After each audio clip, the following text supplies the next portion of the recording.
চলো आगे ভালো করে শুনে নেই कि हमारे कैसे हम लोग पढ़ेंगे, क्या क्या सिस्टम होगा वो हम लोग पहले समझ लेंगे, ठीक है।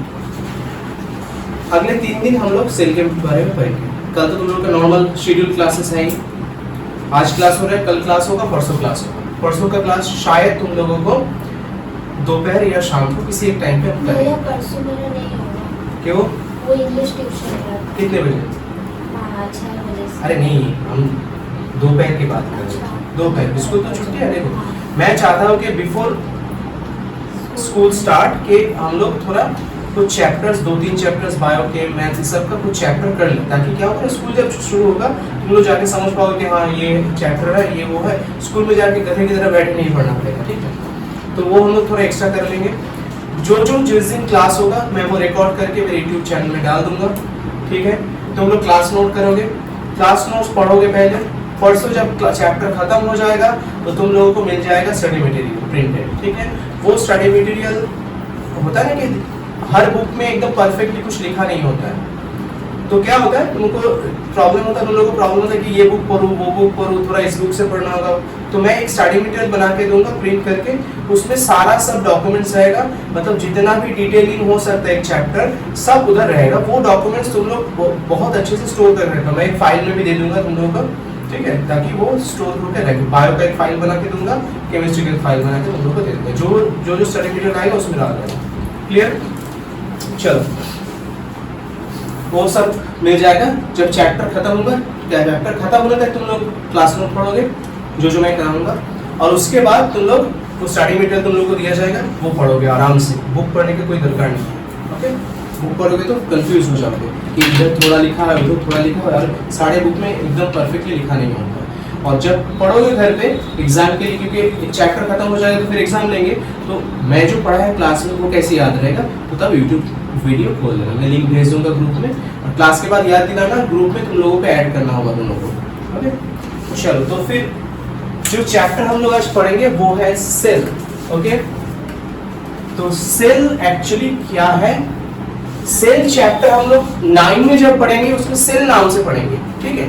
बट इसको हम लोग 11-12 में साइटोलॉजी करके पढ़ेंगे। एक्चुअली इस चैप्टर का बेसिक नाम है साइटोलॉजी, बिकॉज इसमें हम लोग सेल के बारे में पढ़ते हैं।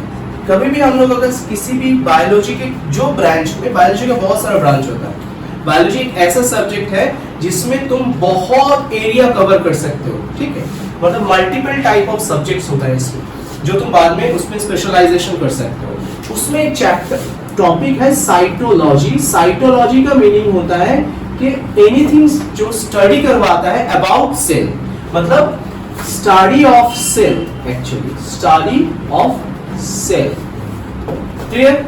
तो एक्चुअली सेल क्या होता है वो पहले हम लोग को जानना होगा। तो हम लोग घर बनाना देखे बहुत अच्छे से, आसपास बिल्डिंग बनते हैं, घर बनते हैं ना, कैसे बनता है पहले घर बनाने के लिए हम लोगों को चाहिए होता है ब्रिक्स, राइट। एक के बाद एक साइड का वॉल बना, फिर इस साइड का वॉल बना, फिर उस साइड का वॉल बना, फिर हम लोग उसमें छत लगा देते हैं। तो समझ ले, अंजलि बोला हम घर बनाएंगे, घर बना लिया अंजलि। तो उसके बाद अंजलि को लगा कि क्यों घर बनाए, ये घर अच्छा नहीं कर रहा, तोड़ देंगे। तो अगर तोड़ेगा वो तो क्या होगा, क्या मिलेगा उसको? ब्रिक्स मिलेगा ना, बहुत सारा ब्रिक्स मिलेगा। तो मतलब घर अगर एक बहुत बड़ा चीज है तो उसका वो किससे बन रहा है? ब्रिक्स से। उसका स्मॉलर यूनिट क्या होता है? ब्रिक्स। तो ऐसे ही हर एक ऑर्गेनिज्म दुनिया में जितना ऑर्गेनिज्म मिलता है सब आइदर एक सेल से बनेगा या मल्टीपल सेल से बनेगा। अगर मल्टीपल सेल से बना तो उसका सिंगल यूनिट क्या है? सेल है हमेशा। तो ऐसे ही समझ ले, दुनिया में 2 चीज बायोलॉजी केमिस्ट्री में याद रखना हमेशा, एक होता है पॉलीमर, एक होता है मोनोमर। पॉलीमर एंड मोनोमर, ये चीज क्या होता है ये पहले सीखना होगा। हम लोग आसपास में जितना भी चीज देखते हैं सभी आइदर पॉलीमर एंड मोनोमर, ऐसे सिस्टम से सभी पॉलीमर, मोस्ट ऑफ द चीज पॉलीमर होते हैं, specially biological and chemical world में सभी चीज होता है ना, सब आइदर पॉलीमर और उसके मोनोमर से। जैसे कि समझ हम लोग खाते हैं ना कि ब्रेड खाते हैं, समझ ले ब्रेड या राइस खाते हैं ना, वो किस चीज से बनता है? वो एक्चुअली कार्बोहाइड्रेट होता है। तो वो कार्बोहाइड्रेट अगर तू उसको ब्रेक डाउन करेगा तो मिलेगा तुझे बहुत सारा शुगर। ठीक है, तो sugar is the monomer of carbohydrate. तो carbohydrate is a polymer, sugar is the monomer. हम लोग खाते हैं मीट, चिकन, ये सब खाते हैं ना, तो ये एक्चुअली बनता है प्रोटीन से। किससे बनता है? प्रोटीन से। इसका यूनिट क्या है? Amino acid. क्लियर? तो प्रोटीन का स्मॉलर यूनिट क्या है? Amino acid. फैट, फैट का स्मॉलर यूनिट क्या है? Fatty acid and glycerol. तो एक्चुअली ये सब चीज किससे बनता है? दुनिया में देखना सब चीज कैसे बनता है। तो ह्यूमन बीइंग कैसे बनता है? ह्यूमन बीइंग को अगर हम देखे जाए, ह्यूमन बीइंग मतलब हम लोग भी एक पॉलीमर है, वो बनते हैं किससे? सेल से। तो cell is the monomer of human being. हम लोग बहुत सारा सेल से बनते हैं। तो ये सेल भाई साहब होता क्या है एक्चुअली? देख, 3 टाइप ऑफ ऑर्गेनिज्म मिलता है। ऑर्गेनिज्म सेल के नंबर के ऊपर डिपेंड करके 3 टाइप ऑफ मिलता है। ठीक है, पहले समझ ले, तुम लोग क्लास 8 में वो पढ़े हो ना, रिप्रोडक्शन में, एसेक्सुअल रिप्रोडक्शन, सेक्सुअल रिप्रोडक्शन। तो सेक्सुअल रिप्रोडक्शन में क्या होता है? एक मेल पेरेंट होता है, राइट? एक फीमेल पेरेंट होता है, राइट? ओके, मेल पेरेंट से आता है मेल गैमेट और फीमेल पेरेंट से आता है फीमेल गैमेट। इन दोनों गैमेट का क्या होता है? फ्यूजन होता है। मतलब इन दोनों गैमेट ऐसे जुड़ जाता है, जुड़ के एक सेल बनाते हैं, वन सेल स्ट्रक्चर। इसको हम बोलते हैं क्या? जाइगोट। जाइगोट एक्चुअली क्या है? One cell structure. Clear? One cell structure, इसको हम बोलते हैं जाइगोट। अब जाइगोट के पास 2 ऑप्शन होता है, वो डिपेंड करता है वो कौन सा ऑर्गेनिज्म का जाइगोट है उसके ऊपर। जैसे अगर ह्यूमन जाइगोट होगा, वो क्या करेगा? Multiple step, multiple years through जाते जाते क्या करेगा? उसका ग्रोथ होता रहेगा, है ना? एक छोटा सा बच्चा इतना सा होता है, उसके बाद वो धीरे धीरे बड़ा होते होते एक पूरा ह्यूमन बन जाता है। बट बहुत सारा ऐसा ऑर्गेनिज्म होता है कि जिन लोगों का ग्रोथ नहीं होता, वो यूनिसेलुलर ही रह जाता है, एक ही सेल में जिंदगी बिता देते हैं। ऐसा भी होता है। तो इसके पास 2 ऑप्शन होता है, रिमेन इन वन सेल, तो उसको हम बोलेंगे यूनिसेलुलर ऑर्गेनिज्म। क्लियर? क्लियर? और उसके पास और एक ऑप्शन है कि वो ग्रोथ करेगा, डेवलपमेंट करेगा, सब कुछ करेगा। ठीक है, दीपक ने पड़े फोन को चिरा। तो उसके पास सेकंड ऑप्शन है कि वो क्या करेगा कि ये पाथवे में ना जाके वो क्या करेगा? ग्रोथ करेगा, अपना डेवलपमेंट करेगा, ईयर्स के ईयर्स वो करता रहेगा, फिर जाके वो क्या करेगा? ग्रोथ करेगा, डेवलपमेंट होगा उसका, करके वो एक मल्टी सेलुलर ऑर्गेनिज्म बनाया। मल्टी सेलुलर ऑर्गेनिज्म बनाया मतलब ऑर्गेनिज्म जिसमें मल्टीपल टाइप ऑफ सेल है। ठीक है, organism with multiple types of cell. समझ में आ गया? तो उसके हिसाब से ऑर्गेनिज्म को 3 पार्ट में डिवाइड किया जाता है। एक होता है जिसमें ओनली सिंगल सेल, उसको हम बोलते हैं यूनिसेलुलर ऑर्गेनिज्म। क्या बोलते हैं? Unicellular organism. सेकंड है few celled organism, few celled organism, and the third one is multicellular organism. Clear?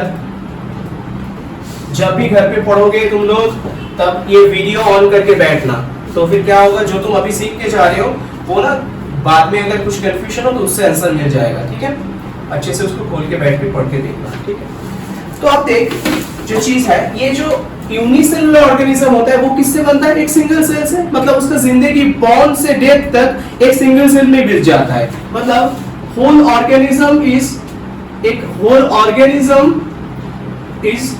A single cell. एक ऑर्गेनिज्म एक सेल एक ऑर्गेनिज्म। ठीक है, मतलब one cell is one organism. इसमें क्या होता है, फ्यू सेल ऑर्गेनिज्म में क्या होता है, कुछ पार्ट उसका होता है जिसमें उसका एक सेल नहीं होता है, कुछ मास ऑफ सेल बनाता है। मास ऑफ सेल मतलब ऑर्गन तो बन नहीं रहा है, मल्टीपल ऑर्गन नहीं बन रहा है, बट इसमें कुछ सेल्स होते हैं जो सेल एक साथ जुड़ के एक पर्टिकुलर फंक्शन कर रहा है। जैसे कि few cell combine together to form a new organism. समझ में आया होगा सबको? समझ में आया? कनिका, अनुष्का, अनुष्का आता नाम? चलो तो नाम হচ্ছে तनिष, तनिष तो नामটা জানি না, পরে বুঝতে পারবো। तो मल्टी सेलुलर ऑर्गेनिज्म क्या होता है? मल्टी सेलुलर ऑर्गेनिज्म में ना मल्टीपल टाइप ऑफ सेल होता है। हम लोग है मल्टी सेलुलर ऑर्गेनिज्म। देख, स्किन एक टाइप ऑफ सेल से बनता है, इसमें कोई दूसरा वाला सेल इधर घुसा नहीं सकता। स्किन के सारा सेल सिमिलर टाइप ऑफ होगा, ओके। लंग्स के सारा सेल लंग्स के काम के लिए ही बना है, या फिर स्टमक के सारा सेल स्टमक के फंक्शन के लिए बना है, लिवर के सारा सेल लिवर के फंक्शन के लिए बना है। ऐसे हम लोगों के बॉडी में वेरियस काइंड ऑफ सेल मिलता है, जिसका फंक्शन वो जो काम के लिए बना है उसके लिए बनाया गया है, उसका स्ट्रक्चर भी उसको मैच करता है जो काम के लिए वो बने हैं। मतलब लंग्स का cell is not same like skin cell, liver का cell is not same like skin cell, सबका अलग अलग फंक्शन है। तो क्यों हम लोग सेम बनाए? ठीक है ना। किचन हम लोग छोटा बनाते हैं, बाथरूम छोटा बनाते हैं, बेडरूम अच्छे से बनाते हैं, हॉल अच्छे से बनाते हैं, जो जिसका फंक्शन है उस हिसाब से उस एरिया का सेल बनता है। क्लियर? तो मल्टी सेलुलर ऑर्गेनिज्म में क्या होता है? मल्टीपल टाइप ऑफ सेल्स इसके अंदर रहता है। मल्टी सेलुलर ऑर्गेनिज्म में डिटेल हम बाद में बोल रहे हैं, ठीक है। अब देख, दुनिया में जितना टाइप ऑफ एनिमल्स या प्लांट्स या माइक्रो ऑर्गेनिज्म जो भी मिलता है, माइक्रो ऑर्गेनिज्म मतलब छोटा छोटा जो ऑर्गेनिजम्स होते हैं, मतलब ये यूनिसेलुलर ऑर्गेनिज्म होते हैं, उसके बॉडी कैसे बन रहा है उसके ऊपर डिपेंड करके इसको कई कैटेगरी में डिवाइड किया जाता है। कैटेगरी इन द सेंस मतलब हो सकता है कि एक ऑर्गेनिज्म उसका एक ही सेल है, एमीबा, उसके अंदर क्या टिश्यू फॉर्म हो रहा है? नहीं हो रहा है। एक्चुअली कैसे बनता है देख, बाबा टी समझ ले, किसी एक ऑर्गेनिज्म के बॉडी में सेल है, मल्टीपल टाइप ऑफ सेल मिलके उसके अंदर बना रहा है टिश्यू। क्लियर? टिश्यू से बन रहा है, मल्टीपल टाइप ऑफ टिश्यू मिलके बन रहा है organ. Multiple type of organ मिलके बन रहा है सिस्टम, और मल्टीपल टाइप ऑफ सिस्टम मिलकर क्या बन रहा है? एक होल ऑर्गेनिज्म। देख, हम लोग ना एक ये जो बायोलॉजिकल वर्ल्ड है, ये शुरू इधर से होता है, खत्म इधर पे होता है। जो लोग इतना दूर तक पहुंच पाता है उसको हम बोलते हैं मतलब हायर ऑर्गेनिज्म। जो इधर खत्म हो जाता है या इधर खत्म हो जाता है बॉडी ग्रोथ एंड डेवलपमेंट में, वो लोअर ऑर्गेनिज्म बोला जाता है। मतलब देख, एमीबा एक ही सेल से बनता है, उसके अंदर कोई टिश्यू है क्या? नहीं है। तो हम लोग उसको क्या बोलेंगे? That is unicellular organism. तो उसके अंदर जो ये स्ट्रक्चर, ये नेचर उसको कैसे बनाया? एक सेल से बनाया है। तो उसके अंदर ये जो फॉर्मेशन ऑफ स्टाइल होता है उसको हम बोलते हैं सेलुलर लेवल ऑर्गेनाइजेशन। ठीक है? वो कभी भी टिश्यू लेवल ऑर्गेनाइजेशन में पहुंच नहीं पाता, क्योंकि उसके अंदर टिश्यू ही तो फॉर्म नहीं होता, एक ही सेल है, टिश्यू कहां से फॉर्म होगा? तो सेल जो बन रहा है तो उसमें क्या हो रहा है? जिसके अंदर बस सेल होता है उसको सेलुलर लेवल ऑर्गेनाइजेशन लिखा जाता है, उसको सेलुलर लेवल ऑर्गेनाइजेशन बोलते हैं। तो एमीबा या अदर्स बैक्टीरिया, इसमें क्या होता है? सब सेलुलर लेवल ऑर्गेनाइजेशन, उसमें टिश्यू तो होता नहीं है। बट अगर ऐसा कोई ऑर्गेनिज्म हो जिसमें टिश्यू फॉर्म हो रहा है बट ऑर्गन नहीं फॉर्म हो रहा है, टिश्यू फॉर्म हो रहा है बट ऑर्गन नहीं फॉर्म हो रहा है, ऑर्गन तक जा नहीं रहा है, टिश्यू तक खत्म, तो उसको क्या बोलेंगे? Tissue level organization. अगर टिश्यू से थोड़ा और मैच्योर होके उसके अंदर ऑर्गन दिख गया, ऑर्गन दिख गया बट सिस्टम नहीं हो रहा है। मल्टीपल ऑर्गन मिलके एक सिस्टम होता है, हम बताएंगे थोड़ी देर में। अगर बस सिस्टम दिख गया तो ऑर्गन दिख गया, उसको हम बोलेंगे ऑर्गन लेवल ऑर्गेनाइजेशन। अगर ऑर्गन से थोड़ा और बढ़ गया, मतलब द हाईएस्ट लेवल, उसको हम बोलेंगे system level organisation.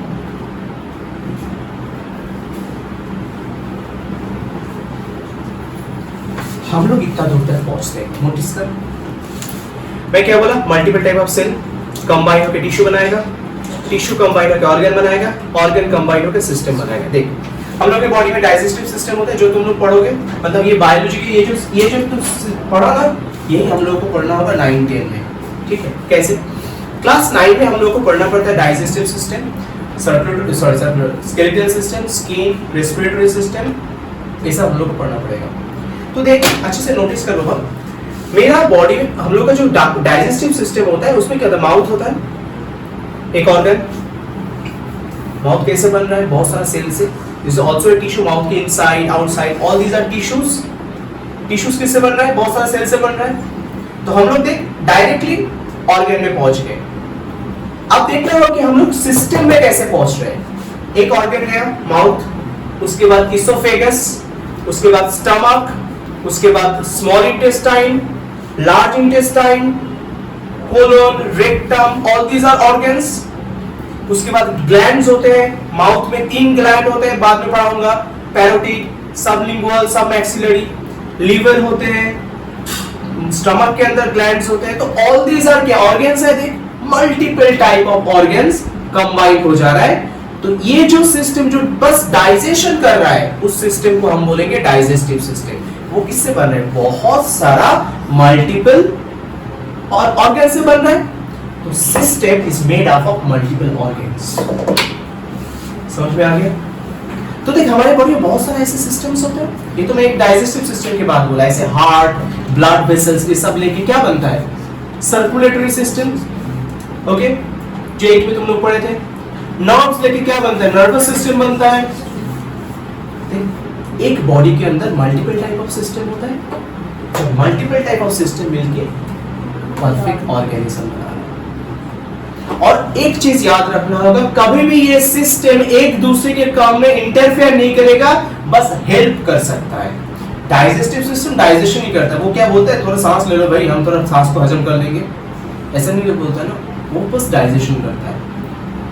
Respiratory system, lungs बोलता है भाई मैं ना ऑक्सीजन कार्बन डाइऑक्साइड ट्रांसपोर्ट करते करते थक गया, हम थोड़ा ब्लड ट्रांसपोर्ट करेंगे। करेगा क्या? नहीं करेगा। हार्ट बोलेगा कि भाई सारा दिन मुझे मेहनत करवाते हो, ब्लड लेते जा रहे, भेजते जा रहे, और कितना दिन करे, तो मर ही जाएगा, है ना। हर एक सिस्टम का अलग अलग फंक्शन होता है, हर एक सिस्टम उसका ओन काम करेगा, किसी के काम में इंटरफेयर नहीं करेगा, बस हेल्प करेगा। ये जो हेल्पिंग है हर एक सिस्टम के, इसको हम बोलते हैं कोऑर्डिनेशन। क्लियर हो गया पूरा सिस्टम का कार्यक्रम? उठाओ जल्दी, पार्ट है वो पढ़ेंगे, ठीक है। सेल क्या होता है, सेल के अंदर क्या क्या पार्ट्स है, तो इसके बारे में पढ़ेंगे। तो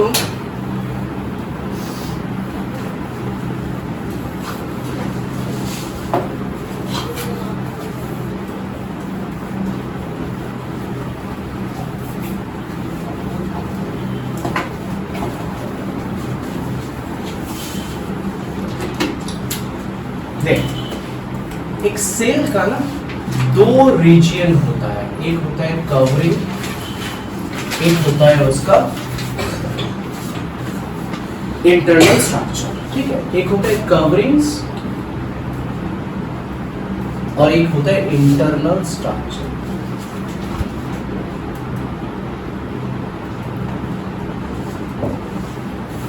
कवरिंग्स के अंदर 2 चीज होता है, एक होता है उसका सेल मेम्ब्रेन, जो कि पतला डेलिकेट एक पार्ट होता है, और एक होता है सेल वॉल, जिसको हम बोलते हैं हार्ड नॉन लिविंग रिजिड, जिसके बारे में हम लोग बाद में पढ़ेंगे। बस हम लोग इधर थोड़ा इसको थोड़ा स्ट्रक्चर समझ लेते हैं, कैसे सेल के अंदर क्या क्या चीज रहता है, उसके बाद हम लोग डिटेलिंग ये करके पढ़ेंगे। तो cell membrane, cell wall, okay. Internal जो स्ट्रक्चर होता है उसमें उसको हम बोलते हैं प्रोटोप्लाज्म। क्या बोलते हैं? प्रोटोप्लाज्म। और प्रोटोप्लाज्म ना एक कंबाइंड स्ट्रक्चर है जिसमें साइटोप्लाज्म भी होता है और एक न्यूक्लियस भी होता है। मतलब प्रोटोप्लाज्म का अगर तो डिवाइड कर दिया जाए तो उसको हम बोलेंगे cytoplasm and nucleus. Cytoplasm and nucleus. Clear? समझ में आ गया? न्यूक्लियस को पहले सेल ऑर्गेनेल्स, तो एक सेल ऑर्गेनेल्स भी बोल सकता है। साइटोप्लाज्म के अंदर बहुत सारा चीज होता है, उसके मेन जो कंपोनेंट्स होता है वो होता है cell organelles. Cell organelles. Cell organelles क्या होता है? सेल ऑर्गेनेल्स के अंदर रहता है mitochondria, plastids, ribosome, lysosomes. Okay. और क्या रहता है? एंडोप्लाज्मिक रेटिक्यूलम,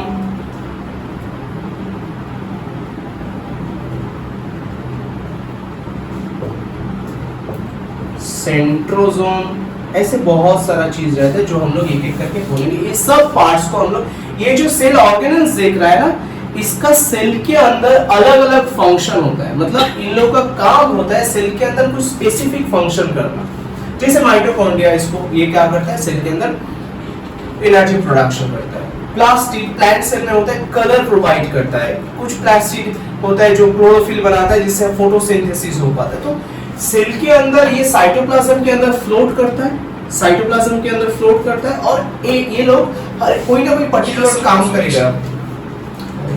इस बोलो तो सीढ़ी चल जाता है, क्या होता है? तो साइटोप्लाज्म के अंदर ये कोई ना कोई काम करता है, जो काम बस वही लोगों का काम होता है। ठीक है। तो साइटोप्लाज्म क्या होता है? ट्रांसपेरेंट या ट्रांसलूसेंट लिक्विड होता है जिसके अंदर ये जो सेल ऑर्गेनेल्स होते हैं वो लोग फ्लोट करते हैं। और ये जो सेल ऑर्गेनेल्स होते हैं इन सभी का डेफिनिट फंक्शन होता है।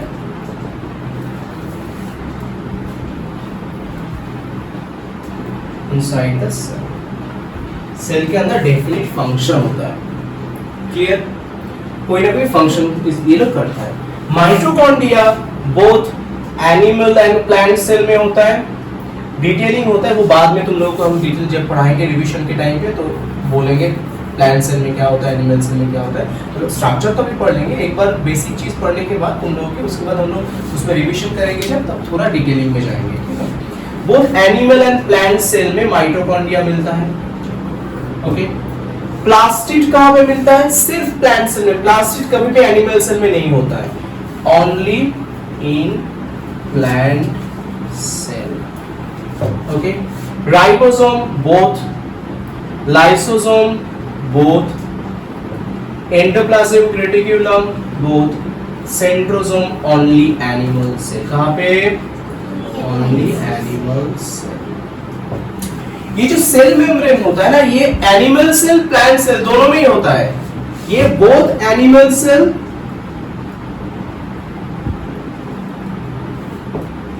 एंड प्लांट सेल दोनों में होता है।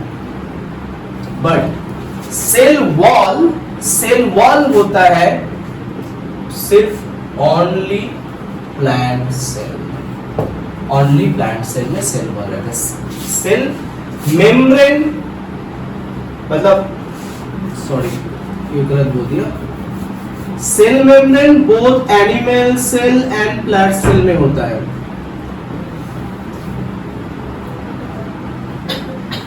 और सेल वॉल सिर्फ प्लांट सेल में होता है। मतलब एनिमल सेल में कभी भी सेल वॉल नहीं होता है। मतलब अगर तुम एक एनिमल सेल देखोगे, ये अगर एक एनिमल सेल है उसके बाहर सिर्फ सेल मेम्ब्रेन होता है, ओनली सेल मेम्ब्रेन। बट अगर प्लांट सेल होता है उसके अंदर ऐसे सेल मेम्ब्रेन भी रहता है। ये सेल वॉल बाहर का, और ये वाला होता है सेल मेम्ब्रेन। क्लियर? ये गया टोटल तुम लोगों के लेवल का सेल का जो जितना फॉर्मेशन ऑफ होता है, कंपोनेंट्स होता है, वो अब हम लोग एक एक करके इसका जो ऑर्गेनल्स है उसके बारे में पढ़ेंगे, उसके स्ट्रक्चर पढ़ेंगे एक एक करके, फिर उसके डिटेलिंग करेंगे। पहले फटाफट इसको उठा लो। এবার আমরা কি করব, এই যে सेल ऑर्गेनल्स जो ये हम लोग पढ़ेंगे इसका स्ट्रक्चर पढ़ना होगा और वो क्या क्या फंक्शन क्या क्या डिटेलिंग है सब मुझे इस पार्ट में करना होगा।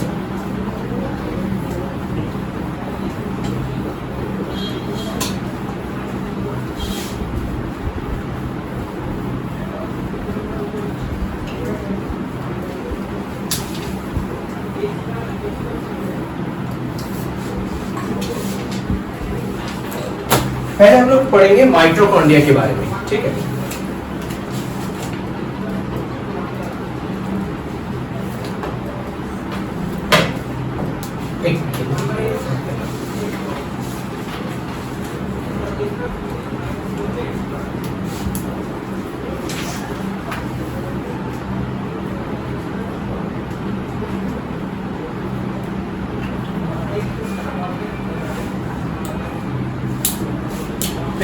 जो माइटोकॉन्ड्रिया होता है ना उसको हम बोलते हैं, पहले मैं इसको डायग्राम ड्रॉ कर रहा हूँ उसके बाद तुम लोग समझ जाओगे।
ओके,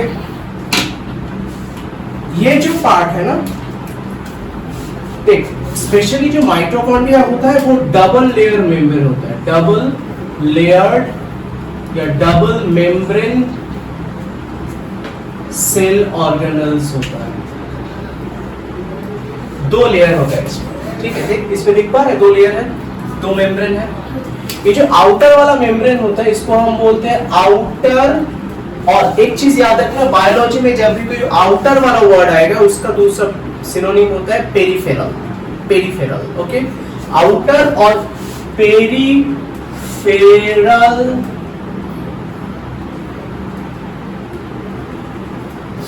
माइटोकॉन्ड्रियल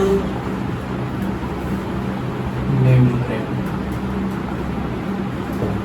और इसको हम बोलते हैं इनर और विसेरल। इनर का मतलब होता है विसेरल, इनर और विसेरल। इनर मतलब ही विसेरल होता है, इनर और विसेरल माइटोकॉन्ड्रियल मेम्ब्रेन।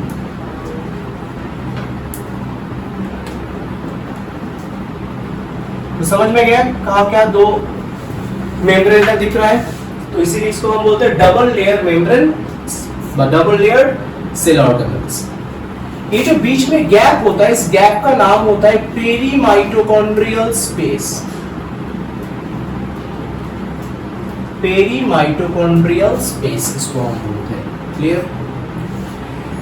ये जो लिक्विड फिल्ड ऐसे एरिया होता है, जेली लाइक सब्सटेंस होता है, इसको हम बोलते हैं मैट्रिक्स। क्या नाम है इसका? Matrix, okay. ये जो इनर माइटोकॉन्ड्रियल मेम्ब्रेन है, देख वो अंदर की तरफ ऐसे फिंगर लाइक प्रोजेक्शन बना रहा है, अंदर की तरफ ये फिंगर लाइक प्रोजेक्शन है। इस फिंगर लाइक प्रोजेक्शन को हम बोलते हैं क्रिस्टी। क्या बोलते हैं? क्रिस्टी। फिंगर लाइक प्रोजेक्शन किससे बन रहा है? इनर माइटोकॉन्ड्रियल मेम्ब्रेन की इन्वेजिनेशन के वजह से बन रहा है, फिंगर की तरह। देख इसके ऊपर ना ऐसे रेड रेड दिखाया मैंने, ऐसे छोटा छोटा टेनिस रैकेट की तरह स्ट्रक्चर होता है।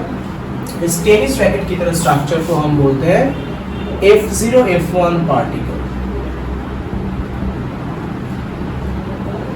F0 F1 पार्टिकल ऐसे दिखने में होता है बेसिकली, ठीक है। इसका नाम है F0 F1 पार्टिकल, या कभी कभी इसको ऐसे ऑक्सीजोम भी बोला जाता है। क्या नाम है? ऑक्सीजोम। क्लियर? ये जो F0 F1 पार्टिकल का जो हेड है, एक्चुअली 3 पार्ट में डिवाइड है। ये उसका हेड है, ये उसका नेक है, ये उसका बेस है। क्लियर? ये जो ऊपर वाला पोर्शन, इसको हम बोलते हैं F0 पार्टिकल। क्या बोलते हैं? F0 particle.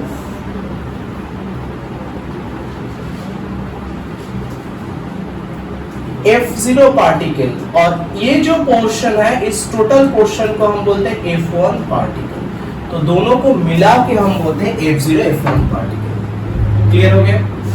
ये जो F0 F1 पार्टिकल या ऑक्सीजोम है ना, इस जगह पे एक्चुअली इसको माइटोकॉन्ड्रिया को हम क्या बोलते हैं? Power house of the cell. इसका दूसरा नाम क्या होता है? Power house of the cell. दूसरा नाम है पावर हाउस ऑफ सेल। क्यों बोलते हैं ऐसा? रीजन क्या है इसका? क्योंकि ये जो तूने F0 F1 पार्टिकल देखा ना, इसके अंदर प्रोसेस होता है क्रेब्स साइकिल। माइटोकॉन्ड्रिया की जो मैट्रिक्स होता है, इधर क्रेब्स साइकिल प्रोसेस होता है। क्या होता है? देख मैं इसको समझा रहा हूँ। तू बॉडी में फूड इनटेक किया, फूड का डाइजेशन होता है। डाइजेशन से क्या बनता है? Simple food. सिंपल फूड बनता है ना वह, मतलब फूड, रोटी खाया, चावल खाया, वो क्या कार्बोहाइड्रेट बन गया। तो वो सब सिंपल फूड डाइजेशन के बाद इधर क्या हो गया? अच्छे से समझ कर चीज को, कैसे बॉडी में एनर्जी प्रोडक्शन होता है। डाइजेशन प्रोसेस हुआ, डाइजेशन के थ्रू सिंपल फूड प्रोडक्शन हुआ। सिंपल फूड उसके बाद चला जाता है सेल के अंदर। सेल के अंदर उसको होता है, उसके बाद उसको एक मल्टीपल स्टेप्स होता है। मैं डायरेक्ट माइटोकॉन्ड्रिया में पहुंचना चाहता हूँ कि उसको हम पावर हाउस बोलते हैं। उसके लिए तो थोड़ा स्टेप्स गैप करके जा रहे हैं। सेल से वो पहुंच जाता है माइटोकॉन्ड्रिया के अंदर। माइटोकॉन्ड्रिया के अंदर, बहुत अच्छा बात है। माइटोकॉन्ड्रिया के अंदर, इनसाइड द माइटोकॉन्ड्रिया,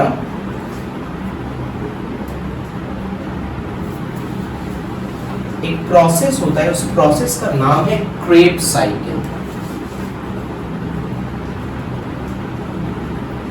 इस क्रेब्स साइकिल प्रोसेस में huge number of ATP production होता है।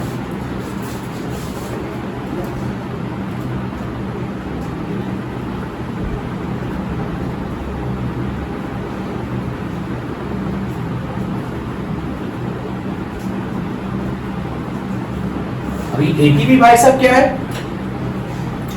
एटीपी का नाम है, जानते हो तुम लोग? क्या नाम? Adenosine triphosphate. क्लियर? ये जो एटीपी है, इसको हम बोलते हैं एनर्जी करेंसी। क्या बोलते हैं? Energy currency. एक्चुअली हम लोग दुकान में जाके पैसा देके चीज लाते हैं ना, बिना पैसे के तो कुछ होगा नहीं। Currency is important. तो बॉडी में जो काम करना पड़ता है हम लोग सारा दिन, वो काम करने के लिए जो एनर्जी चाहिए होता है, वो ये एटीपी प्रोवाइड करता है। तो ये क्या होता है? ATP provide all the energy required for daily for any function। और ये एनर्जी का जो करेंसी वो कहां पे प्रोडक्शन होता है? माइटोकॉन्ड्रिया में।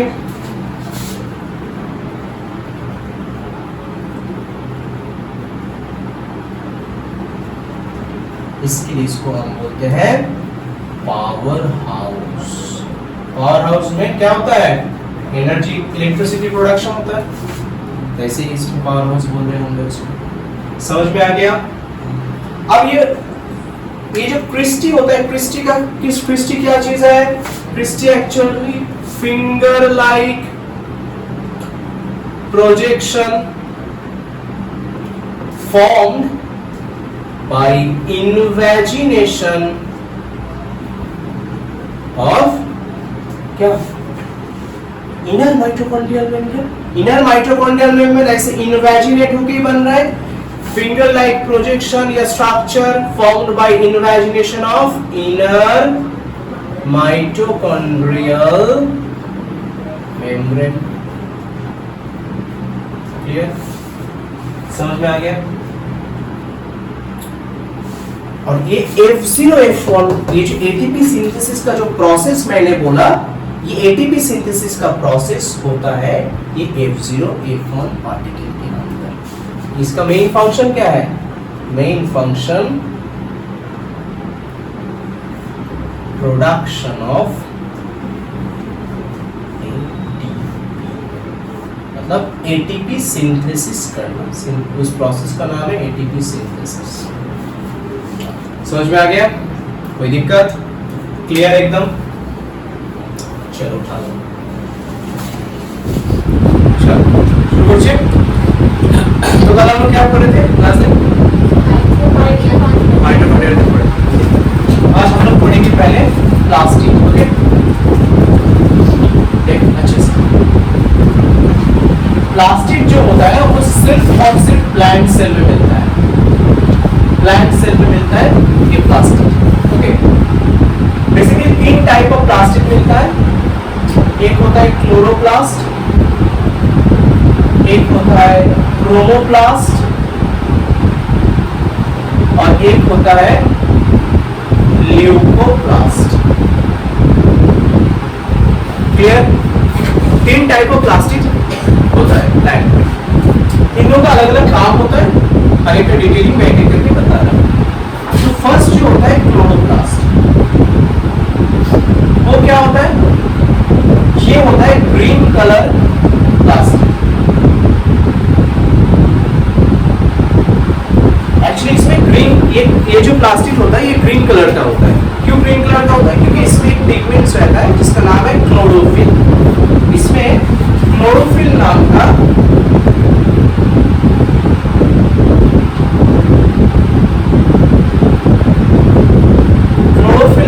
पिगमेंट प्रेजेंट है, ठीक है, जो कि ग्रीन कलर पिगमेंट होता है।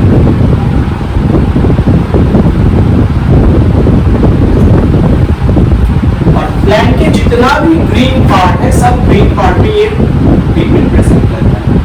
Present all the green part of plant.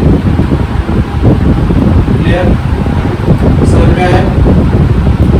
अभी क्लोरोफिल ना, ये जो पिगमेंट होता है क्लोरोफिल, ये टोटल 3-4 टाइप का होता है।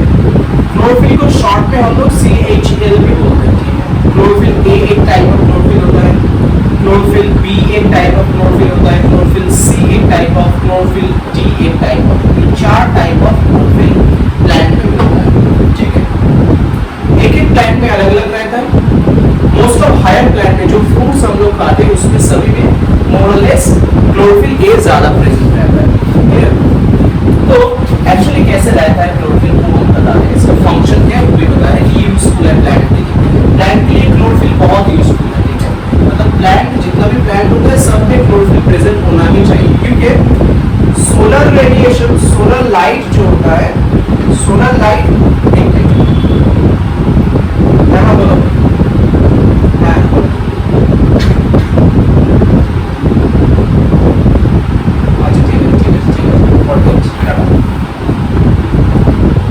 तो क्लोरोफिल ये जो सोलर रेडिएशन होता है ना, सनलाइट, सनलाइट का हम लोग ऐसे H न्यू बोलते हैं लाइट एनर्जी को। कोई भी लाइट एनर्जी को हम लोग H न्यू बोलते हैं। ये H न्यू को क्लोरोफिल ट्रैप करता है प्लांट में। फिर ट्रैप करने के बाद ये क्लोरोफिल क्या करते हैं? इसको फोटोसिंथेसिस में इस एनर्जी को यूज करते हैं। तो फोटोसिंथेसिस में ये यूज होता है। तो क्या करता है? क्लोरोफिल सोलर रेडिएशन को ट्रैप करके उसको क्या करता है? फोटोसिंथेसिस में यूज करता है और जिसके वजह से प्लांट फूड बना पाता है, ठीक है। Chlorophyll trap solar energy and perform photo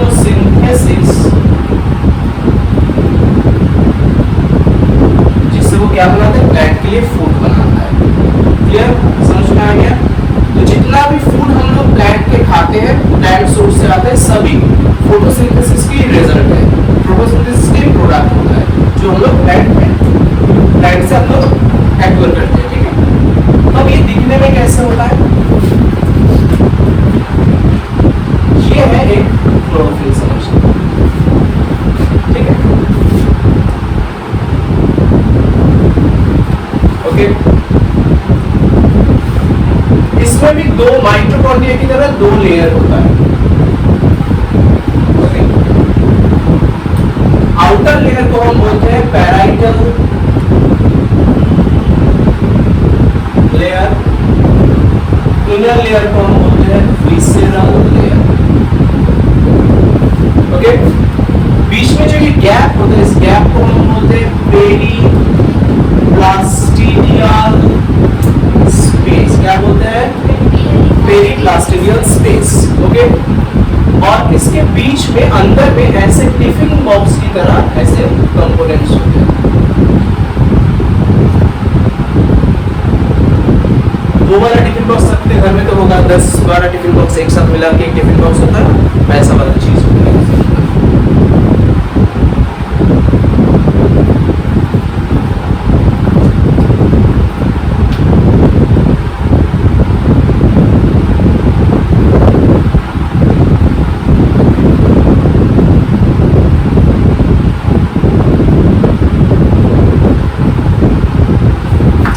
ऐसा स्ट्रक्चर होता है क्लोरोप्लास्ट के अंदर, यह है chloroplast, okay.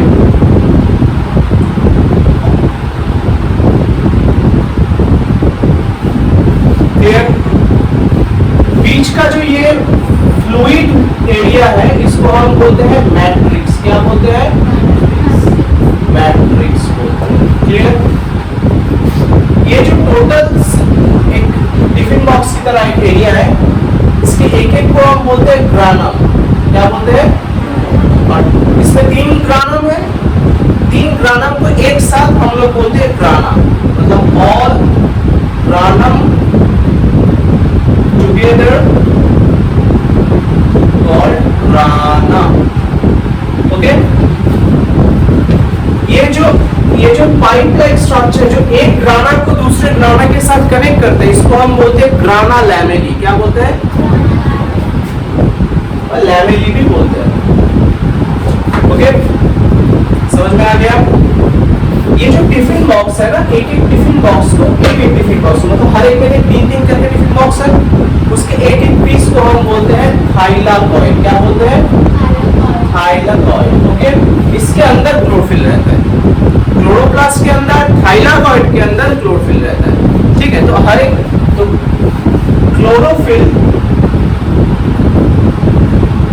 Present inside this thylakoid, कैसे रहता है, मैं अगर इसको ड्रॉ करूं ऐसे, ये है तेरा थाइलाकॉइड, मतलब ऊपर से टिफिन बॉक्स से खोल के तो देख रहा है, तो समझ ले तू गया है स्कूल में, मम्मी ने क्या की, बोलेगी बेटा तुम स्कूल जा रहे हो, एक काम करो, तुम्हारे लिए मैं लड्डू भेजता हूँ, तुम्हारी बर्थडे है आज, फिर बड़ा सा लड्डू तुम्हारे लिए भेजा, और ये तुम खा लेना टिफिन में, साइड में बहुत सारा छोटा छोटा लड्डू ले दिया और इस दोस्तों में बांट देना, ठीक है। तो तुमने क्या किया, बड़ा सा लड्डू को बीच में रखा, छोटा छोटा लड्डू को सब साइड में रखा, राइट।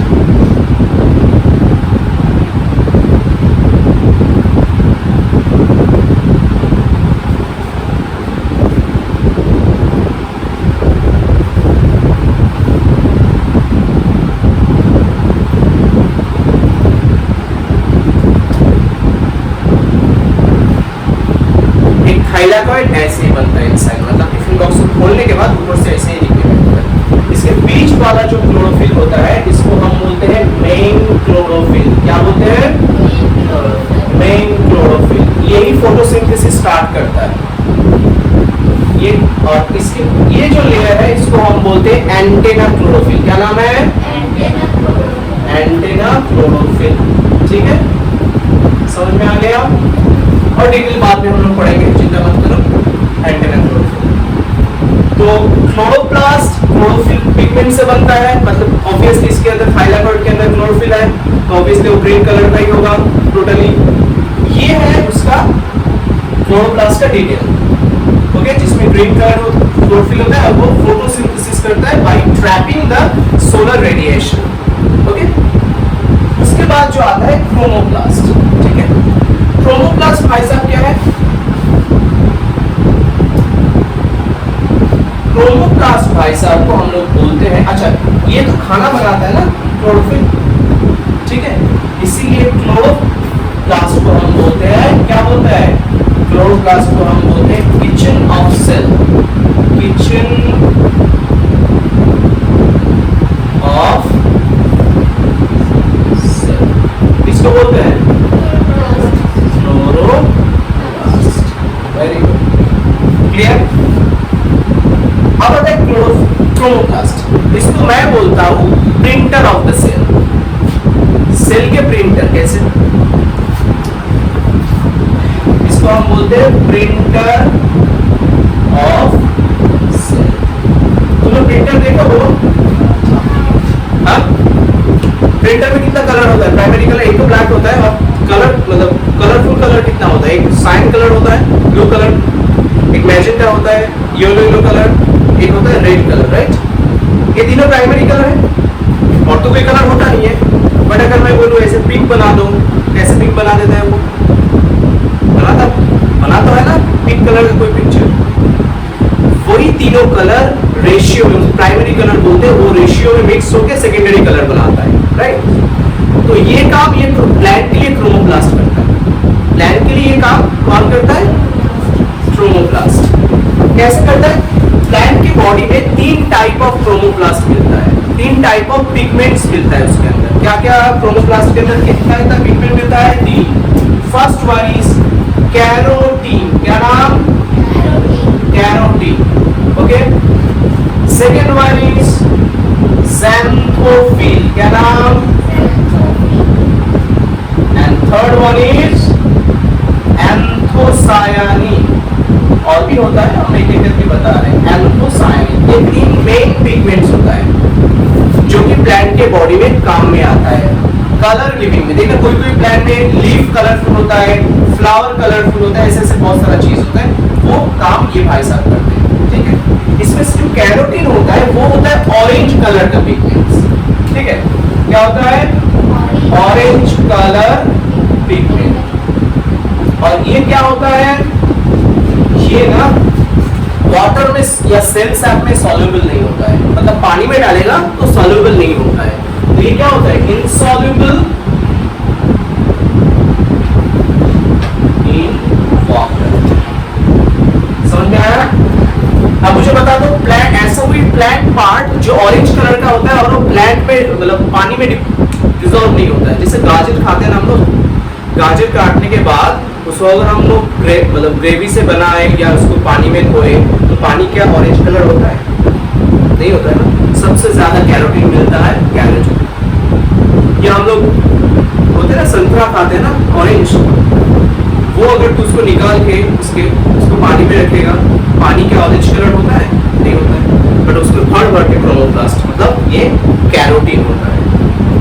कैरोटीन कौन सी प्लांट के कौन सा पार्ट में पाया जाता है? एक होता है कैरेट, दूसरा होता है ऑरेंज। मतलब एज एन एग्जांपल तो क्या क्या होता है? एक होता है कैरेट, दूसरा होता है orange. Next one is xanthophyll। ये क्या होता है? ये होता है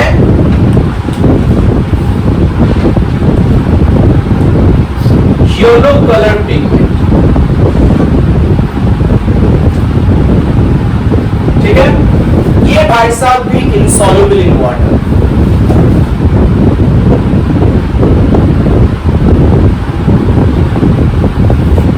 केले होता है ना, बनाना, उसके जो पक्का केले होता है ना हम लोग, उसका पील को जो ऊपर के जो कवर है उसको अगर उठा के तो पानी में रखेगा, पानी क्या येलो होता है? या समझ लो तो मैंगो को, मतलब एकदम नरम वाला मैंगो नहीं, हार्ड वाला मैंगो को तो अगर काट के पानी में रखेगा, पानी क्या होता है? ऐसा कुछ येलो में नहीं होता ना। तो क्या क्या आ रहा है? बनाना पील एंड मैंगो, क्लियर। और दूसरा है एंथोसायानिन। एंथोसायानिन क्या होता है? एंथोसायनिन होता है ब्लूइश रेड पिगमेंट। ये भाई साहब सॉल्यूबल इन वाटर, राइट। वो तो ऐसा पार्ट, ऐसा कोई प्लांट जो रेड कलर का होता है, ऐसा कोई प्लांट प्रोडक्ट जो रेड कलर का होता है, जो पानी में धोने से पानी रेड कलर हो जाता है। अंजलि बोल पाएगी, अंजलि बहुत खाना बनाती है घर पे, बोल। वो जो साग होता है रेड वाला, लाल साग हाँ, और beet, very good. Beet is the best example, beetroot is the best example. उसमें भर भर के एंथोसायनिन होता है, ठीक है। और वाटरमेलन, देखना इन तीनों चीज को तू अगर खाने में बनाएगा, काटने के टाइम पानी में धोएगा तो पानी, बीटरूट काट के पानी में धोना, पानी रेड हो गया। ग्रेवी बनाया उससे, सब्जी बनाया, वो भी रेड हो जाएगा। नेक्स्ट दिन पॉटी भी रेड हो जाता है अनफॉर्चुनेटली, ठीक है। तो एंथोसायनिन किस में मिलता है? Beetroot, watermelon. क्लियर? समझ में आया? कुछ दिक्कत? पक्का? बढ़िया। इसके बाद भी और एक कलर होता है जिसका नाम है लाइकोपीन। क्या नाम है? उसका नाम है लाइकोपीन। ये भी एक क्रोमोप्लास्ट होता है, ये पाया जाता है, बस ये भी इनसॉल्युबल इन वाटर होता है। ब्राइट रेड कलर का होता है, ब्राइट रेड कलर का होता है, इनसॉल्युबल इन वाटर। ये पाया जाता है टोमेटो में, रेड टोमेटो, पक्का टोमेटो होता है ना, उसमें लाइकोपीन पाया जाता है। क्लियर? इसमें बहुत सारा एंटीऑक्सीडेंट होता है, मतलब ये खाने की वजह से तुम और गोरा बन सकते हो और यंग बन सकते हो, तुम्हारा एजिंग नहीं होगा, तुम ज्यादा दिन यंग रह पाओगे, ठीक है। तो ये है क्रोमोप्लास्ट का कार्यक्रम पूरा। तो इसको उठा लो, उसके बाद हम लोग ल्यूकोप्लास्ट पढ़ेंगे। क्लियर? फिर हम लोग दोबारा leucoplast, okay. Next topic leucoplast, मतलब प्लास्टिक का एक तीसरा पार्ट जिसको हम लोग कलरलेस प्लास्टिक बोलते हैं, ठीक है। उसमें क्या होता है, मैं एक मिनट पहले बता रहा हूँ सब।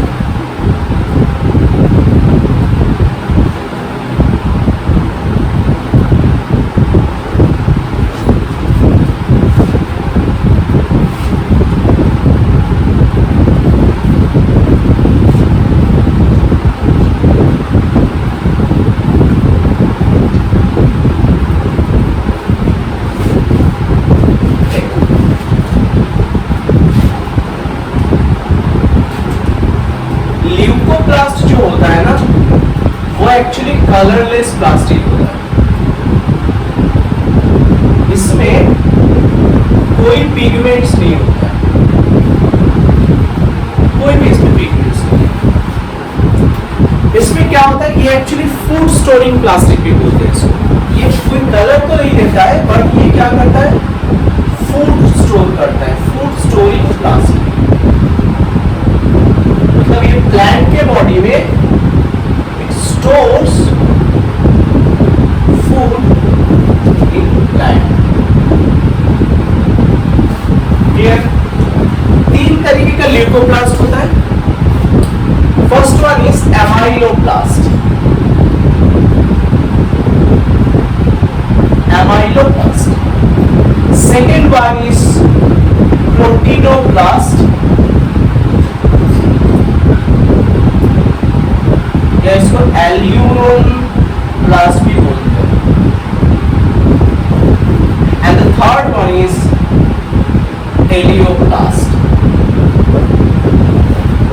क्या है तीनों भाई साहब? एक्चुअली क्या होता है, प्लांट के वेरियस पार्ट होता है जिसमें प्लांट अपने मर्जी से, अपने हिसाब से फूड स्टोर करके रखते हैं, जो वो फोटोसिंथेसिस में बनाता है। कुछ अपने लिए यूज करते हैं, बाकी स्टोर करके रखता है। ऐसा कोई प्लांट पार्ट पता हम लोग जो नहीं खाते? सभी खाते हैं, बनाना बोल, पोटैटो बोल, सब खाते हैं सब। तो एमाइलो वर्ड का मीनिंग है, एमाइलो वर्ड का मीनिंग है कार्बोहाइड्रेट। क्या मीनिंग है? कार्बोहाइड्रेट, ठीक है।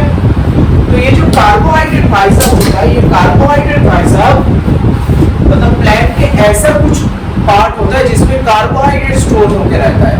तो मतलब ये वाला जो एमाइलोप्लास्ट होता है वो उस टाइप का ल्यूकोप्लास्ट है जो क्या करता है, कार्बोहाइड्रेट स्टोर करके रखता है। मतलब कार्बोहाइड्रेट स्टोरिंग प्लास्टिड को हम बोलते हैं एमाइलोप्लास्ट। क्लियर? जैसे इसका एग्जाम्पल है, क्या एग्जाम्पल है? बनाना, राइट? जो बनाना हम लोग, जो पार्ट हम लोग खाते हैं वो क्या है? कार्बोहाइड्रेट से बड़ा है ना। प्लस राइस खाता है ना, राइस के दाने। इसके बाद समझ गए व्हीट, ठीक है, और पोटैटो, सब आता है एमाइलोप्लास्ट के अंदर। Clear? Next one is proteinoplast, मतलब protein storing plastid, protein storing leucoplast, इसको हम बोलते हैं प्रोटीनोप्लास्ट। अच्छा मुझे बता दो, ऐसा कोई प्लांट प्रोडक्ट जिसमें प्रोटीन ज्यादा रहता है? Pulses, very good. और सोयाबीन, ग्राम, पी, ये सब में होता है ना, राइट? तो पल्सेस, ग्राम, पी, ये सब में होता है, राइट? एलियोप्लास्ट मतलब, एलियो वर्ड का मीनिंग है फैट और लिपिड। तो फैट स्टोरिंग प्लास्टिड को हम बोलते हैं elaioplast, fat storing leucoplast actually. Okay, समझ में आ गया? ये किस में पाया जाता है? वो नट्स, पीनट्स, वॉलनट्स, आमंड, ये सब में बहुत सारा फैट्स होते हैं, राइट? तो क्या क्या होता है? पीनट्स, वॉलनट्स, उसके बाद आमंड, ओके, कैश्यू नट्स, इस सब में जितना भी नट्स होते हैं उसमें सब एलियोप्लास्ट है। समझ में आ गया प्लास्टिड का पूरा कार्यक्रम? क्रोमोप्लास्ट, क्लोरोप्लास्ट, हर एक का पिगमेंट्स, टाइप्स ऑफ ल्यूकोप्लास्ट, ये क्लियर हो गया? चलो उठा लो, उसके बाद नेक्स्ट टॉपिक में जाएंगे। Next is ribosome.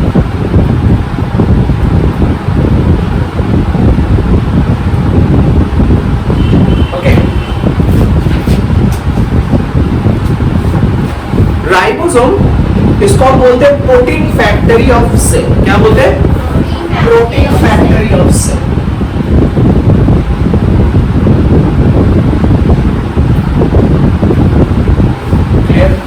क्यों बोलते हैं इसे?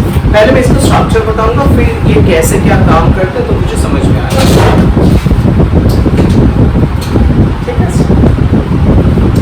देख, राइबोसोम देखने में ऐसा होता है। बूढ़ी अम्मा बैठी हुई है। ये जो पार्ट है इसको हम बोलते हैं स्मॉलर यूनिट ऑफ राइबोसोम। क्या बोलते हैं? And this one is larger unit of ribosome. But question ये है कि ये सेल के अंदर कैसे ही रहता है? सेल के अंदर ये बेसिकली अलग अलग डिटैच होकर रहता है। जब सेल के अंदर प्रोटीन सिंथेसिस का जरूरत होता है तब जाके ये लोग यूनाइट हो जाते हैं एक दूसरे के साथ।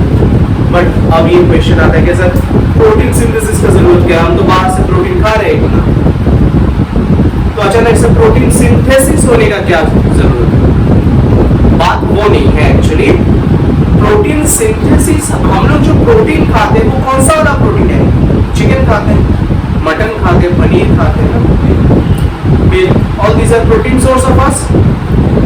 बट ये प्रोटीन, चिकन जो खाते हैं हम लोग, चिकन का जो फ्लेश खाते हैं वो क्या मेरा प्रोटीन है? नहीं, चिकन का खुद का प्रोटीन है ना, उसके बॉडी के हिसाब से बनाया गया प्रोटीन है। मटन जो खाते हैं वो मटन का बॉडी का प्रोटीन है, हम लोग की बॉडी का तो प्रोटीन वो है नहीं, राइट?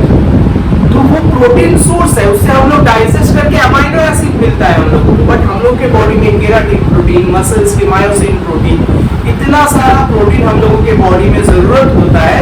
वो प्रोटीन कहाँ से आए? वो प्रोटीन का रॉ मटेरियल होता है चिकन के प्रोटीन, मटन के प्रोटीन, जो भी प्रोटीन हम लोग खाते हैं उसको यूज करके, उसको डाइजेस्ट करके हम लोग अमाइनो एसिड निकालते हैं। उस अमाइनो एसिड को यूज करके हम लोग अपने बॉडी का जो जरूरतमंद प्रोटीन है वो बनाते हैं, और वो प्रोटीन बनाते ये राइबोसोम भाई साहब। चीज को समझ में नहीं आया, हम समझाते हैं। सपोज तूने खाया मटन, चिकन, दबा के पहले हो चिकन मटन, क्लियर? तो चिकन मटन पहलने के बाद वो तुम्हारे पेट में क्या होगा? डाइजेशन होगा। इसके अंदर क्या है? चिकन मटन का होम प्रोटीन है, चिकन एंड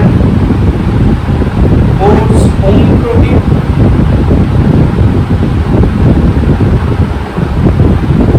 इसको तुमने क्या करवाया? इसके बाद डाइजेशन के बाद जैसे क्या आ गया? Amino acid. अमाइनो एसिड आ गया, ठीक है। ये जो अमाइनो एसिड हम लोग कहाँ भेज देते हैं? सेल के अंदर भेज देते हैं। सेल के अंदर राइबोसोम के हेल्प से राइबोसोम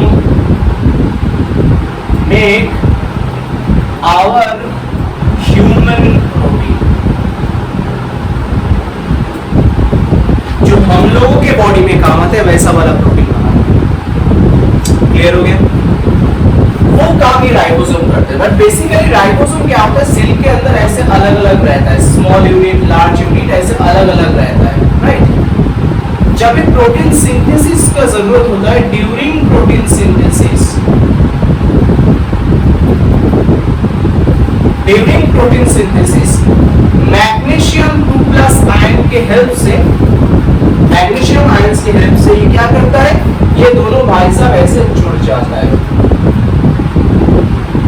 ठीक है। कैसे जुड़ता है? एक चीज आता है, बाद में तुम लोगों को बोलूंगा, mRNA नाम का एक चीज आता है, mRNA नाम का एक थ्रेड लाइक चीज आता है।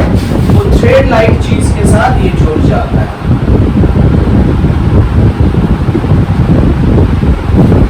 ठीक है।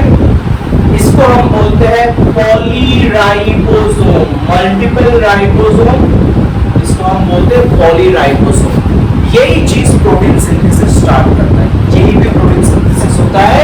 इसको हम बोलते हैं प्रोटीन सिंथेटिक मशीनरी, मतलब ये वाला चीज प्रोटीन सिंथेसिस करता है।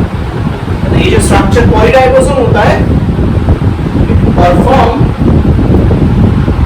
Protein synthesis.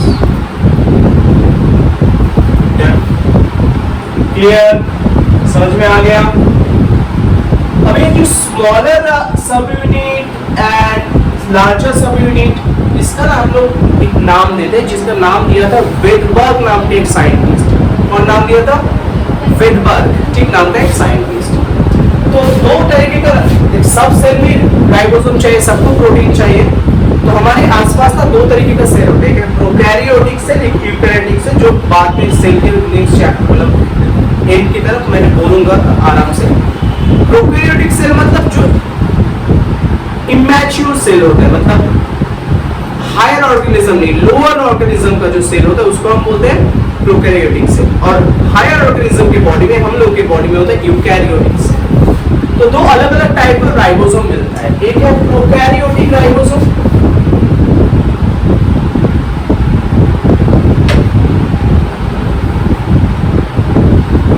एक होता है यूकैरियोटिक राइबोसोम।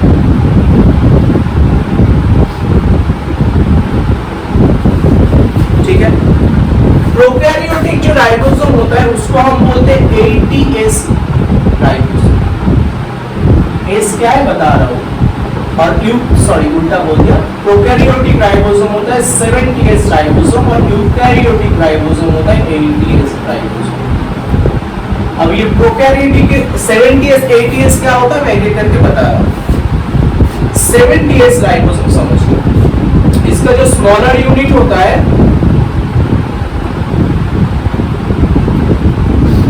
वो होता है 30S, और लार्जर यूनिट होता है 50S।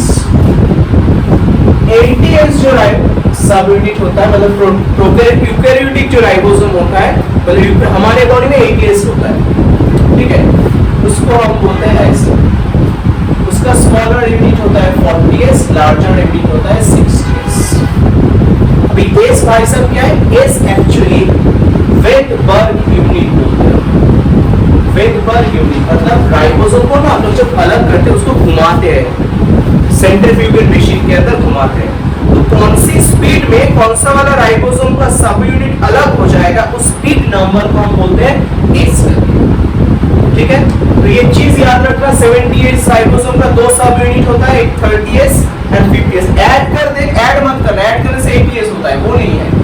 जैसे कि तू समझ ले सेंट्रीफ्यूगल मशीन में घुमा रहा है, ठीक है। 30s स्पीड में इसका जो स्मॉलर सब यूनिट है नीचे प्रेसिपिटेट हो जाएगा, तो उसको अलग कर दिया, तो उसमें जितना राइबोसोम होगा सब है 30s यूनिट। फिर 40s में यूकैरियोटिक वाला निकलेगा। ऐसे मिक्स करके अगर तू राइबोसोम को घुमाएगा तो अलग अलग होगा। तो तुम लोग बस याद रखो 70s टू राइबोसोम, उसका दो सब यूनिट होता है, smaller one is 30s, larger one is 50s। Eukaryotic 80s, 40s and 60s। Clear हो गया? तो ये जो राइबोसोम होता है, राइबोसोम क्या कर रहा है? प्रोटीन सिंथेसिस कर रहा है, ठीक है। इसके हेल्प से ये जो चीज होता है ना, ये जो चीज, इसको हम बोलते हैं mRNA। mRNA इसका नाम है मैसेंजर आरएनए। इसके बारे में तुम लोग बाद में और भी पढ़ोगे, मैं बाद में बताऊंगा तुम लोगों को। क्लियर हो गया? तो राइबोसोम को प्रोटीन फैक्ट्री क्यों बोल रहा है? क्योंकि ये सेल के अंदर प्रोटीन सिंथेसिस कर रहा है। तो ribosome perform protein synthesis with the help of mRNA। Clear? समझ में आ गया? उठा लो फटाफट। चल, अब हम जो करेंगे वो है एंडोप्लाज्मिक रेटिक्यूल। इसको हम लोग शॉर्ट में ER बोलते हैं, ठीक है। अच्छे से समझना, समझ ले ये तेरा सेल है, ओके। सेल के अंदर न्यूक्लियस होता है, न्यूक्लियस के बारे में हम लोग बाद में पढ़ेंगे। इसके अंदर न्यूक्लियस के अंदर ऐसे क्या रहता है, थ्रेड लाइक सब्सटेंस है, तो वो हम बाद में पढ़ेंगे, ओके। ये है न्यूक्लियर मेम्ब्रेन, न्यूक्लियर के ऊपर के कवर। एंडोप्लाज्मिक रेटिकुलम शुरू होता है न्यूक्लियर मेम्ब्रेन से, ऐसे न्यूक्लियर मेम्ब्रेन से शुरू होता है और खत्म होता है कहां पे? खत्म होता है सेल मेम्ब्रेन। क्लियर? तो ये उसका स्टार्टिंग पॉइंट है,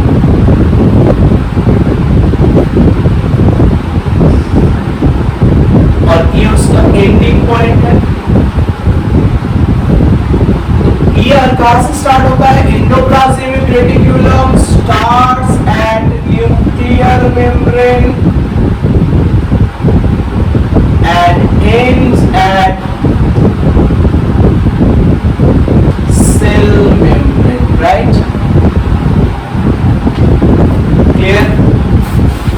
स्टार्ट होता है न्यूक्लियर मेम्ब्रेन में और सेल मेम्ब्रेन में जाके खत्म हो रहा है। इसके अंदर ना ये दो टाइप का होता है, एक होता है ACR, एक होता है RER। ACR को हम बोलते हैं स्मूथ एंडोप्लाज्मिक रेटिकुलम, और RER को हम रफ एंडोप्लाज्मिक रेटिकुलम, ठीक है। तो इसमें ऐसे डॉटेड डॉटेड चीज रहता है, इसका मतलब है ये रफ एंडोप्लाज्मिक रेटिकुलम, ऐसे रफ एंडोप्लाज्मिक रेटिकुलम। क्यों रफ बोलते हैं? क्योंकि रफ एंडोप्लाज्मिक रेटिकुलम के ऊपर राइबोसोम होता है, मतलब रफ एंडोप्लाज्मिक रेटिकुलम के ऊपर होता है राइबोसोम्स प्रेजेंट। और इसके अंदर राइबोसोम नहीं होता तो स्मूथ होगा। राइबोसोम क्या है? छोटा छोटा पार्टिकल, सरसों के दाने जैसा। अब अगर इधर मैं सरसों के दाना फेंक दूं तो पैर रखेगा तो क्या रफ लगेगा? फ्लोर में अगर धूल मिट्टी हो, जैसे कि आज इसको बैंड बजा के रखा है, तो ये क्या होगा? रफ होगा ना पैर रखने से। अगर क्लीन होगा तो स्मूथ होगा, ओके। तो स्मूथ एंडोप्लाज्मिक रेटिकुलम में कोई राइबोसोम नहीं होता है, नो राइबोसोम, ठीक है। और रफ एंडोप्लाज्मिक रेटिकुलम में राइबोसोम होता है। अब बता तो राइबोसोम का फंक्शन क्या होता है? प्रोटीन सिंथेसिस करना। तो वो ईयर के ऊपर क्या करता है, एंडोप्लाज्मिक रेटिकुलम के ऊपर क्या करता है? क्योंकि देख ये जो ACR एंड RER होता है कभी भी एक सेल में दो नहीं रह सकता, मतलब बोथ टाइप ऑफ चीज ACR एंड RER दोनों ही एक सेल में कभी नहीं रहेगा। कोई एक सेल में रहेगा मतलब आइदर कोई एक सेल में ACR रहेगा या कोई सेल में RER रहेगा, मतलब in one cell either RER और ACR प्रेजेंट। क्या दिमाग में क्लियर? कोई एक प्रेजेंट होगा। तो समझ में जिसमें RER, जिस सेल में RER प्रेजेंट है उसका फंक्शन क्या है? राइबोसोम का फंक्शन क्या है? राइबोसोम का मेन फंक्शन होता है प्रोटीन सिंथेसिस करना। तो जो सेल में RER प्रेजेंट है तो वो सेल क्या बनाएगा? प्रोटीन बनाएगा। तो RER बस मिलता है वो सेल में जो प्रोटीन सिंथेसिस करता है, और ACR में जहां पे होता है उस सेल को भी प्रोटीन सिंथेसिस नहीं करता है। तो RER जिस सेल में होता है वो क्या करता है? प्रोटीन सिंथेसिस करता है। सिंथेटिक सेल में मिलता है RER। और ACR कहां पे मिलता है? ACR का भी फंक्शन होता है, जैसे कि ACR क्या करता है? फैट सिंथेसिस करता है, लिपिड सिंथेसिस करता है बॉडी में। जिस सेल के अंदर ACR होता है वो उसमें राइबोसोम नहीं है तो वो क्या करेगा? फैट सिंथेसिस करेगा। क्लियर? तो ACR मिलता है फैट और लिपिड सिंथेटिक सेल में। ओके, क्लियर हो गया?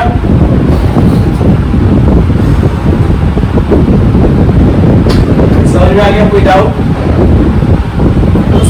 एंडोप्लाज्मिक रेटिकुलम को हम बोलते हैं स्केलेटन ऑफ सेल। क्या बोलते हैं? Skeleton of cell. क्यों बोलते हैं? देख अच्छे से समझना। ये जो एंडोप्लाज्मिक रेटिकुलम है ये क्या कर रहा है? एक जगह को कवर कर रहा है जिसकी वजह से सेल मेम्ब्रेन अगर श्रिंक होना चाहे वो रोक देगा।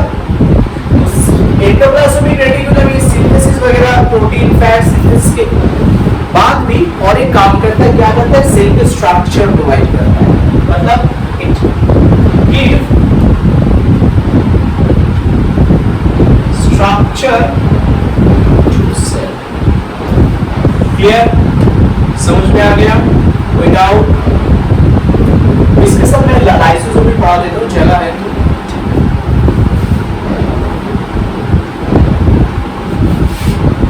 लाइसोसोम क्या चीज है? तो लाइसोसोम क्या है? लाइसोसोम होता है एक पैकेट, ऐसे एक पैकेट होता है, एक ही मेम्ब्रेन से बाउंड होता है। जैसे हम लोग माइटोकॉन्ड्रिया क्लोरोप्लास्ट पढ़े उसकी तरह मल्टी दो लेयर नहीं होते, एक ही मेम्ब्रेन से कवर्ड होता है। ठीक है, तो सिंगल लेयर्ड मेम्ब्रेन, क्योंकि एक ही मेम्ब्रेन होता है। इसके अंदर ना लिक्विड स्टोर रहता है, इसके अंदर लिक्विड है। इस लिक्विड में एक केमिकल होता है, इस केमिकल का नाम है एंजाइम। एक उस एंजाइम का नाम है लाइसोजाइम एंजाइम। Lysozyme enzyme. ये एंजाइम ना क्या करता है? अगर कोई सेल में कोई समझ लो कोई सेल है हमारे बॉडी में, उसमें कोई इन्फेक्शन हुआ है तो कुछ इन्फेक्शन फैल ना जाए इसके लिए उसी सेल का लाइसोसोम बर्स्ट हो जाता है और ये लाइसोजाइम एंजाइम निकल के आता है। तो निकल के जब आता है तो क्या होता है? लाइसोजाइम एंजाइम की वजह से वो सेल डिस्ट्रॉय हो जाता है और उस इन्फेक्शन या पैथोजेंस को लेके डिस्ट्रॉय हो जाता है। ये स्कूल से सीधी उठ जाता है। ठीक है, जैसे कि ये लाइसोसोम है, समझ ये एक लाइसोसोम है, समझ रहे? अच्छा समझ ये एक सेल है, इस सेल के अंदर ये एक लाइसोसोम है, समझ इसमें एक बैक्टीरिया घुस गया है, समझ ये है बैक्टीरिया। ठीक है, इस सेल को मारना होगा ना, वरना तो पास वाला सेल को भी तो अफेक्ट करेगा। तो ये लाइसोसोम, समझ ये लाइसोसोम है,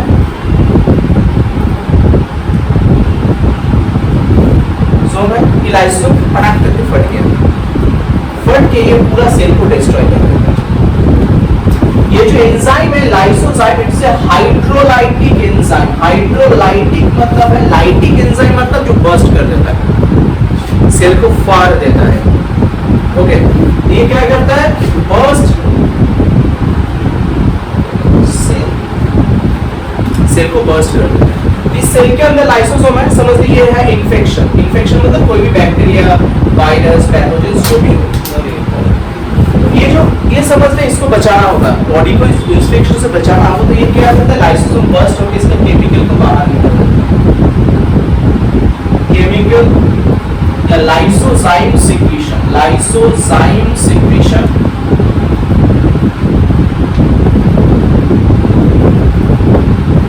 ओके, लाइसोजाइम सिक्रीशन, उसके बाद पूरा सेल को बर्स्ट कर देता है, डिस्ट्रॉय ओन सेल। ये जो अपने खुद के सेल को मार देता है, इसी के वजह से, मतलब ड्यूरिंग इन्फेक्शन और एनी इमरजेंसी सिचुएशन,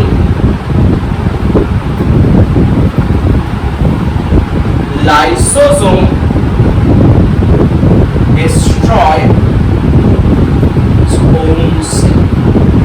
इसलिए इसको हम बोलते हैं एक स्पेशल नाम, तुम लोग पढ़े होंगे, क्या नाम बोलते हैं बताओ? मारेंगे वरना। सुइसाइडल बैग, क्या बोलते हैं? क्लियर? इसको हम बोलते हैं सुइसाइडल बैग। ये गया आज का क्लास। कल का क्लास और आज का क्लास मिला के मैं वीडियो डाल दूंगा आज रात को एडिट करके, तुम लोग पढ़ते रहना। अगर कल कोई केमिस्ट्री क्लास हो, मैथ्स क्लास तो कल होगा ही, तुम लोग का 2 बजे मैथ्स क्लास होगा, पिछले वाला क्लास 12 बजे होगा, 2 बजे आ जाना तुम लोग। ओके, 12 बजे तुम लोग का प्रीवियस क्लास, पिछले बैच का क्लास होगा, मैथ्स क्लास हो जाएगा। अगर कल केमिस्ट्री क्लास किया मैंने तो बता देंगे, कल थोड़ा हम बिजी रहेंगे, अगर नहीं हुआ तो ऐसे नोटिस वो सैटरडे संडे कर देंगे, बीच में बताओ। तो संडे था मिला, तो आज भी कभी 22 तारीख शॉप वाले